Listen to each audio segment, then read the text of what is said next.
আলহামদুলিল্লাহ, আমার injury day by day improve ওর। সো যাই হোক, সপ্তাহ বাদেও শুক্রিয়া আল্লাহর কাছে। তাছাড়া আমি আপনার একটা জিনিসও জানাইতে চাইলাম যে আমরা চারপাশে আশেপাশে যত মানুষজন আছেন আমরা মনে করি যে তারা খুবই কাছের মানুষ। তারা আমরা আসলে জিনিসটা একেবারেই ভুল। যখন আপনি কোনো একটা অ্যাক্সিডেন্ট করবা কিংবা কোনো বিপদে পড়বা, তখনও আসলে বুঝতে পারবা যে আসলে সে আপনার কাছের মানুষ আর সে আপনার মানে দূরের মানুষ। আমরা সাধারণত সবাইরও আপন মনে করি। আসলে যখন আপনি কোনো বিপদে পড়বা তখন বুঝতে পারবা যে আসলে সে আপন আর সে পর। সো যাই হোক, কোনো ব্যাপার না। আর আল্লাহর কাছে শুক্রিয়া, আল্লাহ এই ধরনের অ্যাক্সিডেন্ট দেওয়ার কারণেও হয়তো বুঝতাম পারছি যে আসলে কার জীবনও কতটুকু গুরুত্ব আমার। যাই হোক, এটা কোনো ব্যাপার না।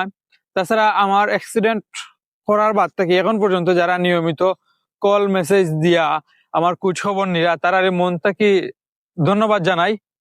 আর যারা কুজো নিছেন না, খবর নিছেন না কিংবা কলও দিছেন না, তারারও ধন্যবাদ জানাই। কারণ এই অ্যাক্সিডেন্ট করার কারণেই মূলত তারার কাছে আমার জীবনের গুরুত্ব কতটুকু আমি বুঝতাম পারছি। যাই হোক, কোনো ব্যাপার না।